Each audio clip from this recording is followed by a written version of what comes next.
Električna revolucija se bo zgodila s takšnimi avti, kot je Hyundai Kona Electric. Korejci so naredili točno to, kar želijo kupci, da jih ne bo več strah, da bodo kje obstali, ker bo avto naredil premalo kilometrov. Ok, res je treba potem vsako pot malo bolj planirati in res boste morali nekje blizu svojega doma najti neko polnilnico, kjer ga boste lahko vsak dan polnili. Ampak tistim s priključkom zraven parkirišča to ne bo predstavljalo težav, si bo pa treba umisliti nekaj takšnega, kot je tale polnilna postaja, ker bo šlo na navadni vtičnici enostavno prepočasi, če boste res veliko na poti.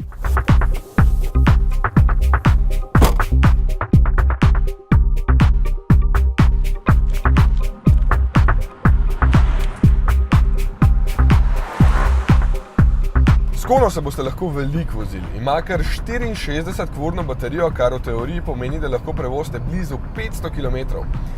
Če bi bila vožnja ves čas po takšnih cestah, kjer se vozimo počasneje in če bi bilo zunaj kakšnih 20 stopinj topleje, bi to številko brez težav dosegali. Zdaj pa moram imeti vklopljeno gretje, ki po tem merilniku sodeč požre okoli 17 km. Prej sem si ogrel roke in rit, vožnja pa je vse prej kot počasna, ker tole leti kot metek. In potem doseg hitro pade na še vedno zelo dobrih 300 km. Obstaja tudi Kona s tretjino šibkejšo baterijo, ki pravijo mestna in je tudi dobrih 6 ur cenejša, ampak ta je tista prava. Predvsem, ker ima močnejši motor. 150 kW se ne sliši veliko, 204 konji mogoče že malo več, ampak verjetno še niste sedeli v električnem avtu s toliko moči, ker bi vas šokirali, kako močno potegne. Do 100 v 7,6 sekunde so se na predstavitvi prav pohvalili, da je imela toliko Porschejeva kariera v začetku 70-ih let.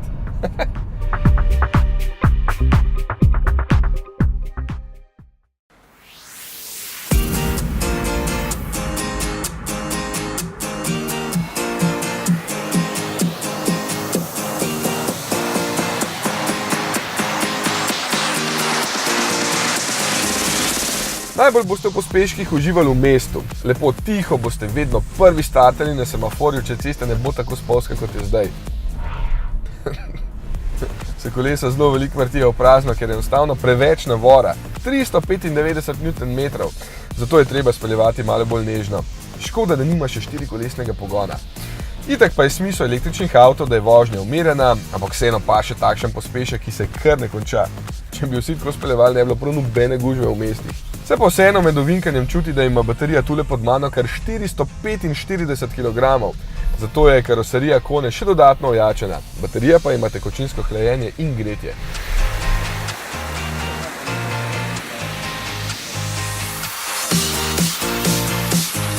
Ko boste avto priklopili na takšno javno polnilnico z dvosmernim tokom, bo največja moč polnjenja do 7,2 kW. Tale ga zdaj polni 6,8 kW, kar piše tamle med merilniki, moč polnjenja pa je odvisna od polnilnika, ki je vgrajen v avto. Čakajte, greš, dajte hitro.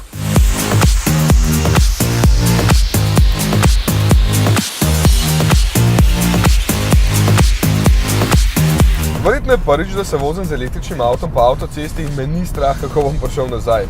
Oziroma nisem tisti, ki bi me prehitevali kamioni. Vozim se lepo 130, oziroma zdaj imam manj kaj kolona, range pa imam 252 km in grem do tepanja lepo po omejitvah, ker vem, da je tam ta hitra polnilnica.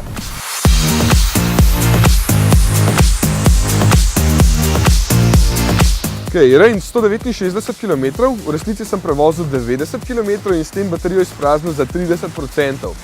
Če bi zdaj pustil, da se napolni do konca, do 100%, bi trajali 2 uri 15 minut. Ampak je boljš narediti omejitev na 90%, ker s tem varujete baterijo, da bo vedno v top formi. Sem pa opazil, da moč polnjenja omeji od 60% napolnjenosti naprej, tako da s trenutno našimi najhitrejšimi polnilnicami polni 40 kW, ko je baterija več ali manj prazna.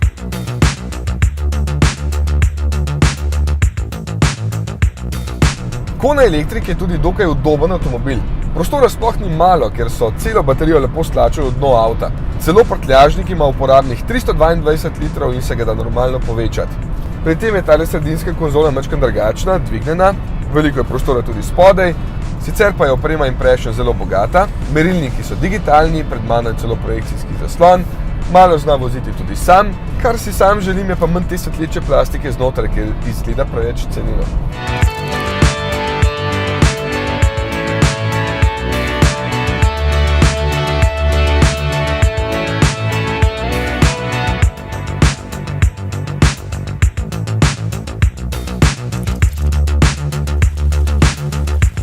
Pa vemo, da ni poceni. Tale z vso dodatno opremo stane kar slabih 47.000 evrov, torej tudi z državno subvencijo pride na nekih 39.300. Je pa osnovna Kona Electric z manjšo baterijo, šibkejšim motorjem in subvencijo 27.300, kar pa je že bolj sprejemljivo. Tale avto bi kar moral malo pretresti temelje. Če ne drugega že zato, ker nobeden od velikih ne ponuja takšnega električnega dosega za toliko denarja. Pa še križanec je po vrhu. A je sploh lahko bolje?